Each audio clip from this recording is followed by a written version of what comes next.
Chapter 39 was quite the peculiar case. I found myself being torn between two very, very striking ideologies. And I'm sorry if I didn't get this chapter out in time, but I've been sick for almost a week and it's been hard for me to even talk, let alone be productive to make these videos. I couldn't even do my second Jump Festa stream like I was supposed to, but it's all good, man. It's all good. We gonna power through this shit and try to get this video out at some point, but there's no promises. And I have a video commemorating us actually hitting 3,000 subscribers for the fucking like 5th time, bro. Oh, and also before we jump even further into the video, how would y'all feel about Gachiakuta merch? It would be mad limited though, right? It would be very limited. Obviously the proceeds is gonna go to not only the artist, whoever I get to design it, right? But also, you know, keeping Senpai's realm up and running because we are running mad low on funds, so no telling how long this ship gonna keep sailing. But anyways, like I was saying, man, chapter 39, it was a tough read because while I did not agree with what Tome and them were saying, right? I did not agree with it at all. It made sense because of the reason we came to this place in the first place, right? So Rudo is still pissed off. He was still beating the dog shit out of Amo even after everybody was holding him back. And the supporter whose name is escaping me right now was like, we've already figured out how to deal with her ability. You don't have to go this far, do you? Besides, she's a woman. I didn't agree with this shit at all, and neither did Rudo. Hands are rated E for everyone. And if you are as strong as she is, there is no reason for us to take it easy on her, right? There's no way. Because as Rudo like gets to explaining later on, bro, she had us by the fucking nose. And that's what Rudo ended up saying, right? Like, if the enemy is a woman, then I can't fight back. If the enemy is a woman, I'll just say nothing and let it slide, even if she killed my friends. I can't do that. I love this shot of Rudo, right? Because it's still his anger getting the best of him, and what's really dope about this is the fact that we're seeing growth from him, and that's why I really enjoyed this chapter. It introduces a lot. He goes on to say, that's not what I'm saying. It's not right to do this to a helpless girl. And when he said that, I ain't gonna lie, I shuddered a little bit because I'm like, helpless? Just like how Rudo was saying that she's not helpless, bro. She's a fucking giver. She's the one who got us into this shit. It's not the outside. She's been laughing at us, trampling on us on the inside. And I felt him, bro, because Rudo's been through so much emotional toil that he snapped. It makes you think about what was said in the last chapter by Seimu, right? Like, if he breaks, it could destroy the world. And he was like, she needs a beating. And everybody was quiet and couldn't fucking believe it, except for Engine. I love Engine, right? This heart-to-heart that he ends up having with Rudo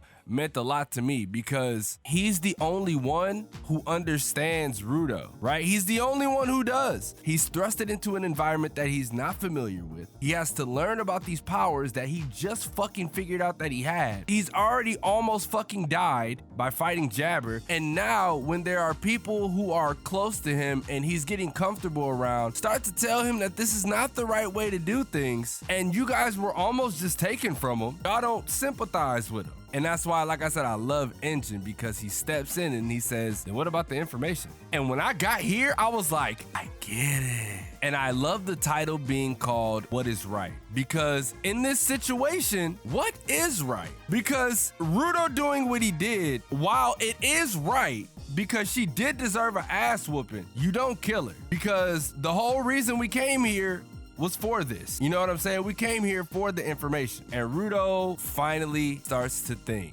And when he does, he looks back at Engine and he's like, oh shit. And Engine, being the big brother, was just like, let's have a little chat, right? So they go outside, they sit there and they chill, and he doesn't have to say anything because Rudo already knows. He already knows that, like, he fucked up. And again, this leads back to what is right. And before we even get into what Engine says, for the first time, Rudo finally gets what he's feeling off his chest, what we've known all these chapters. He says, all those times when I was above, I've been holding holding back. No matter what they said, I was told not to get angry and to endure it. That's what Recto would tell him because, you know, had he not, he would have got tossed down, right? He would have ended up fighting somebody, and you know, they don't accept that bull jive up there anyway, so they would have threw him off. And then he said, but when I was thrown down here, I knew that if I hold back, I'll lose. And he just realized that he's back to the same way that he was.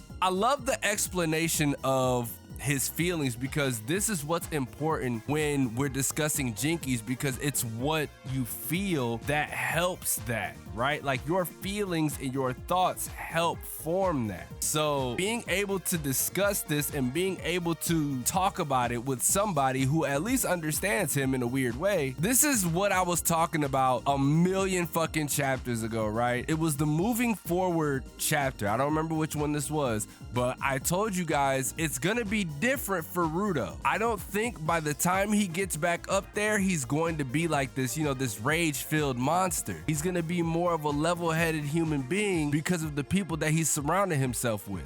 And that is where the big brother archetype comes into play. Like Engine, he is helping him by talking him through, as opposed to, you know, just reacting and, you know, lashing out based on how you feel. But on the flip side, when we get to the end of the chapter, that is when I will start like opening up more about this. And I also have a theory about Recto that I kind of want to talk about as well, but I don't even know if I'm gonna include that in this video. So he says, before I learned to control myself, the old me, the one who was just taking out that darkness that welled up from within on others. And I think that darkness is what same you seen and what we saw. He said, what I'm doing hasn't changed at all, whether I'm up there or down here. Felt like a shitty brat who's only grown taller. Basically what he's saying is, I had a temper tantrum and I didn't do anything to mend it at all. And Engine, being cool, was like, you know what? I like a good woman. And Rudo was like, dude, what the fuck does this have to do with me? How does this make sense? He says, I really like a good woman who's smarter than me, has a nice body, sexy, and receptive. Is it too much to ask for? But I'm not a fan of women who are a pain and childish. Any woman would get angry if they heard this, right? The bad part about me is that I can't hide stuff like that. And this is where things like, I really like felt this in my chest, right? There's still much growing up to be done, even for adults. And I believe that awareness is necessary for that. I realized long ago of my shortcomings. You could have figured it out on your own. So that means you only have room to grow. And I'm like, damn. What he's telling Rudo is like, we all make mistakes, bro. We all fuck up. Some more than others, but there's still room for growth. We can still change and learn from what the hell we've done. That's something that Rudo needed to hear. Like, bro, it's all good, man. It's all good. You're young. You're gonna make mistakes. It's gonna happen. But that's where people like us who are adults who have experience can be like, yo, we don't do that shit down here. I really like this because it's not only camaraderie, but again, it's helping Rudo figure himself out and become a better person. Cause let me tell you, once he gets above, right, I'm really like looking forward to millions of chapters from now when we actually go back up to the surface. When we go back above and these feelings start to come back and he starts seeing these people and he starts seeing everyone who let him down and laughed at him and sentenced him even though they used to fuck with him before, including Chiwa, because that is one of the ones that fucked him up. He's gonna remember these conversations. He's gonna remember them. And when he does, he will know that there are better decisions for me to make than to lash out based off, you know, trivial feelings at this point. And then we move back to Amo, right? This is where I say maybe that ass whooping was very, very important, right? Because Tome got to apologizing. She was like, we didn't mean for it to go this far. I'm really sorry. I'm happy to talk to you as much as you want. We can also gossip if you want to. Just trying to make her feel comfortable, make her feel at home, so that way, you know, she doesn't feel like a fucking prisoner. And Amo actually said something. She was like, you're gonna make a great mom. Amo's mom was a great mom too. Thanks to Mama and Papa, I met my first love. And I'm interested to figure out like who her first love is, because that's gonna have a lot to do with her boots, because she goes on to say, Amo's treasure was made and I got to see the angel that crosses between the heavens and this world. Her saying, I got to see the angel that crosses between the heavens and this world. I'm so curious as to who this person is. What if the angel is the thing that we saw and it's not like, you know, a person? That would be fucking ridiculous and it wouldn't make any sense. But I genuinely think that next chapter is gonna be one of the most important chapters in the series, because we're gonna learn about the angel, who that person is, who her first love is, who made these boots, at least in my opinion. That's what I think we're about to get. And we're probably gonna get an apology from Ruto to her, and she might say it's water under the bridge because I deserved it, because I was acting out like a little kid too. So there's a lot of stuff that happened this chapter, and I was fucking proud of all the information we received because it was well needed. It was a really, really dope talk and a heart-to-heart that I think is going to shape Ruto's future from here on out. In the comment section, make sure y'all let me know how y'all felt about it. Leave a like if you enjoyed, subscribe if you're new. If you guys also have anything that you want to add to what I was saying in the chapter, make sure y'all let it be known in the comment section as well. Y'all know I love to do this shit. Y'all know I love to talk my ass off about some Gachiakuta. Y'all know Gachiakuta means more than anything to me,